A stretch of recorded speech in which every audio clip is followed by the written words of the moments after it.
বছরের কিশোর জলিল বিচারের নামে অবিচারের শিকার হয়েছেন। ভুল আইনে দোষী সাব্যস্ত করে সাজা দেয় উচ্চ আদালত। বিচারিক আদালতের রায় বাতিল করে ক্ষতিগ্রস্ত জলিলকে 50 লক্ষ টাকা ক্ষতিপূরণ দেওয়ার নির্দেশ দিয়েছেন রাষ্ট্রকে। আর বিচারকের ভুলে এই জলিলকে 14 বছরের জেলও খাটতে হয়। ভোলার চরফ্যাশনের ফরিদাবাদ গ্রামের কিশোর আব্দুল জলিলের বিরুদ্ধে ধর্ষণের অভিযোগে দেওয়া মামলার বিচার হওয়ার কথা ছিল শিশু আইনে, কিন্তু ভোলার আদালতের দুজন বিচারক বারবার একই ভুল করেছেন। জলিলের বিচার শিশু আইনে না করে নারী ও শিশু নির্যাতন দমন আইনে করা হয়।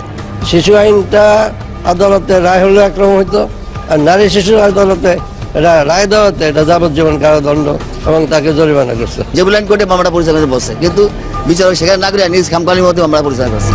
রায়ে জলিলকে যাবজ্জীবন কারাদণ্ড দেন নিম্ন আদালতের বিচারকরা। ভুল আইনে বিচার করায় জলিল 14 বছর জেল খাটেন। পরে জেল আপিল করলে হাইকোর্ট তা বিবেচনায় নিয়ে নিম্ন আদালতের রায় বাতিল করে জলিলকে ক্ষতিপূরণ দেওয়ার জন্য রাষ্ট্রকে নির্দেশ দেন। হাইকোর্টের আদেশের প্রেক্ষিতে জলিল দ্রুত জেল থেকে মুক্তিও পান। যে মামলায় তার জীবনের 14 বছর জেলে কেটেছে সেই মামলাটি মিথ্যা বানোয়াট বলে দাবি করছেন তিনি।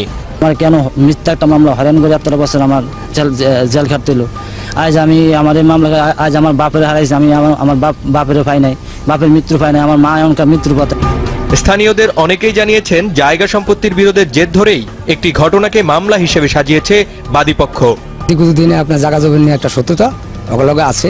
পরবর্তী এই মেয়েটারে নিয়ে আমরা একটা ষড়যন্ত্র করিয়া যে এই ঘটনাটা ঘটাই অগরে বিভিন্ন মামলা দিয়া বিভিন্ন নামে হরণ করছে। হের লাখটা তো শেষ করছে, তার ফ্যামিলির দেওয়ার লাখটাও শেষ করে ফেলেছে। নারী নির্যাতন মামলায় জলিলকে ফাঁসানোর বিষয়ে জানতে মামলার বাদীর বাড়িতে গেলে কেউ ক্যামেরার সামনে কথা বলতে চাননি। এদিকে 14 বছরের জেল জীবনে কৃষক বাবাকেও হারিয়েছেন জলিল। বৃদ্ধা মা ছেলের মামলার খরচ চালাতে গিয়ে নিজের সহায় সম্পত্তি সব বিক্রি করে দেন। এখন আমার সরকারের কাছে এটুকু আবেদন, আমার যে এতটা বছর 2 বছর আমার যে মিথ্যা মামলা এই আমার হয়রানি করলো, আমার সাজা বুক করতে হলো, আমার এই বছরগুলো আমি সরকারের কাছে ফেরত চাই। তিনি চান উচ্চ আদালত থেকে ক্ষতিপূরণের যে নির্দেশ দেওয়া হয়েছে সরকার যেন দ্রুত বাস্তবায়ন করে। এতে করে তাদের দুঃখ কষ্ট কিছুটা হলেও লাঘব হবে। ওলে যে টিয়ারা সরকারে কইছে, হে টিয়ারা যদি আল্লাহ পাকে দেয় তা আমরা তো খাইয়া টাইয়া ফলাইনে বাঁচতে পারবো। 2001 সালের 24 আগস্ট জলিলের নামে নারী ও শিশু নির্যাতন দমন আইনে মামলাটি হলে 3 নভেম্বর জলিলকে গ্রেপ্তার করে পুলিশ। 2004 সালের 30 আগস্ট ভোলার নারী ও শিশু নির্যাতন দমন আদালত জলিলকে দোষী সাব্যস্ত করে যাবজ্জীবন সাজা দেন। পরে জলিল জেল আপিল করলে 2010 সালেও নারী ও শিশু নির্যাতন দমন আইনে জলিলের সাজা বহাল রাখেন ভোলার অতিরিক্ত জেলা জজ আদালত। পাবনায় আইন শৃঙ্খলা বাহিনীর পরিচয়ে 10 যুবককে তুলে নিয়ে যাওয়ার ঘটনায় এলাকায় তোলপাড় চলছে। কারা তাদের তুলে নিয়ে গিয়েছে তা জানতে যখন স্বজনেরা বিভিন্ন জায়গায় ছোটাছুটি করছে, তখন জানা গেল 10 জনের মধ্যে 4 জনকে গ্রেপ্তার করেছে র্যাব। তাদের বিরুদ্ধে একটি হত্যা মামলায় জড়িত থাকার অভিযোগ পাওয়া গিয়েছে।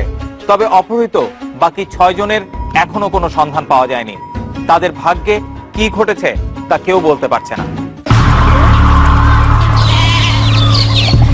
গত 27 মে রাজধানীর পল্টন থেকে পাবনায় নিখোঁজ 10 যুবকের 4 জনকে গ্রেপ্তার করে র্যাব।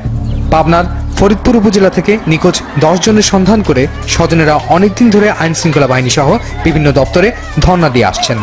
আমার স্বামীর কোনো কেস কাছারি কিছু নাই, আমার স্বামীরা খেতে খায়। এই বেটা বেটিলি আমরা প্রশাসনের কাছে একবার করছি, বিচারও চাইছি, বিচার দেয় নাই, কইছে না এই যাবদের 15 দিন হয়ে গেল তা আমাদের স্বামীদের কোনো খোঁজ পাইনি। আমার স্বামী, আমার ভাসুর, আমার দেওয়ারের কোনো খোঁজ পাইনি। জানা যায় গত 11 মে ভোরে 4-5 জন লোক আইন শৃঙ্খলা বাহিনীর পরিচয়ে ফরিদপুর উপজেলার খাগড়াবাড়িয়া গ্রামের সাবেক ইউপি সদস্য করিম সর্দারের 3 ছেলে টিক্কা সর্দার, এরশাদ সর্দার ও সাদ্দাম সর্দারকে তুলে নিয়ে যায়। দেখা গেল কালো পোশাক, কিন্তু ওই পিতলের 2 সাইডে থাকে ব্যাস নাই। আমার সাল ফলে কোনো মামলা নাই। ভোরবেলা শুয়ে আছি, আমার ঘরে থেকে আমার টাইনে তুলছে, যে বলে যে তোর ঘর কোনটা, মানে সাদ্দামের ঘর কোনটা। ওই রাতে একই কায়দায় তুলে নিয়ে যাওয়া হয় আরো 2 জনকে। এরা হলো করিম সর্দারের মেয়ের জামাই দুলাল হোসেন ও ফরিদপুর উত্তর থানাপাড়ার জুলুমিয়ার ছেলে রনি প্রামাণিক।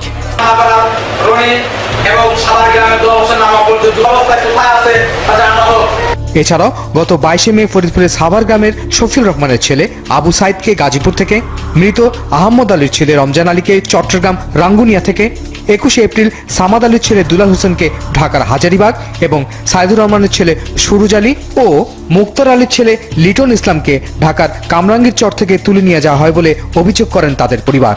হত্যার সঙ্গে আমার ছেলে জড়িত নাই, আমার ছেলে ছিল না। আমার ছেলের নাম দেওয়ার কারণে আমি হাজারীবাগ থানায় আমার ভাইয়ের বাসায় রাখিছিলাম, সেই জায়গার থেকেই র্যাব আইসে তুলে নিয়ে গেছে। আমরা র্যাবের লোক কিছু লোক নিলে জানি না, তারা নিয়ে গেছে, তাতে আমরা আতঙ্ক হয়ে গেছি, ভয় বিদ্যুৎ। এদিকে নিখোঁজ 3 ভাই টিক্কা সর্দার, এরশাদ সর্দার ও সাদ্দাম সর্দারের নামে কোনো অভিযোগ কিংবা মামলা না থাকলেও রমজান আলী, দুলাল হোসেন ও সুরুজ আলীর বিরুদ্ধে স্থানীয় যুবদল নেতা সাইফুল ইসলাম লিটন হত্যা মামলার অভিযোগ রয়েছে। সে অভিযোগের ভিত্তিতে তাদের গ্রেফতার করা হয় বলে জানা যায়। গত 27 তারিখ দিবাগত রাত্রিতে পল্টন থানা এলাকা থেকে র্যাব 3 4 জন আসামিকে ধরে গতকাল 28 তারিখে রাত্রি 12:15টার সময় ফরিদপুর থানায় সোপর্দ করে। এদিকে এলাকায় বিভিন্ন অপরাধমূলক কর্মকাণ্ড এবং মাদককে বাধা দেওয়ার সাইফুল ইসলাম লিটনকে পরিকল্পিতভাবে হত্যা করা হয় বলে অভিযোগ করেন তার স্ত্রী। গ্রামের মানুষের ভালো কাজ করত, এই জন্য ওরা তাদেরকে সন্ত্রাসীরা তাকে হত্যা করে। মামলা করার পর থেকে নিহত লিটনের স্ত্রী এবং মেয়েকে মেরে ফেলার হুমকি দিচ্ছে সন্ত্রাসীরা। আজ গত 4 মাস বন্দি, আমি বাইরে যেতে পারি না, আমার নানা ধরনের হুমকি আসে, আমাকে মেরে ফেলবে, আমাকে হুমকি দেয়। আমার মেয়েটা 4 মাস স্কুলে যায় না, ওকে স্কুলে দেয় না, বাইরে গেলেই হুমকি দেয় যে মেরে ফেলবে। তবে লিটন হত্যা মামলার গ্রেপ্তার 4 আসামি নির্দোষ বলে দাবি করেন তাদের স্বজনেরা। লিটন যখন খুন হয় তখন আমার স্বামী ছিল না, আমার স্বামী আমার পাশেই ছিল। আমার ছেলে কারাগারে আছে, আমার ছেলেকে আমি ফেরত চাই। এদিকে নিখোঁজ বাকি 6 জনের পরিবার অজানা আতঙ্ক আর উৎকণ্ঠার মধ্যে দিন কাটাচ্ছেন। বলছেন দ্রুত তাদের উদ্ধার কিংবা ফিরিয়ে দেওয়া হোক। আমরা জানি আমার ছেলেকে নির্দোষী ছেলেকে নিয়ে গেল, হয়তো আমার ছেলেকে ফিরিয়ে দেবে। স্বামী আমার ফেরত চাই, তাড়াতাড়ি আমার কাছে, আমার বেটাপিটির কাছে ফেরত আসে চিন্তা, আমার বাসুর দেওয়ার আর স্বামী। এভাবে রাতের আধারে আইন শৃঙ্খলা বাহিনীর পরিচয়ে কয়েকজনকে তুলে নেবার ঘটনায় উদ্বেগ প্রকাশ করেছে স্থানীয় অনেকেই। তাদের জানানো উচিত পরিজনকে যে আমরা এটি নিয়ে গেছি রাজি করতে। আইন শৃঙ্খলা রক্ষা বাহিনী কর্তৃক যদি কেউ অপহৃত হয় সেক্ষেত্রেও 3 ঘন্টার মধ্যে তার আত্মীয় স্বজনকে জানাতে হবে এবং 24 ঘন্টার মধ্যে আদালতে সোপর্দ করতে হবে।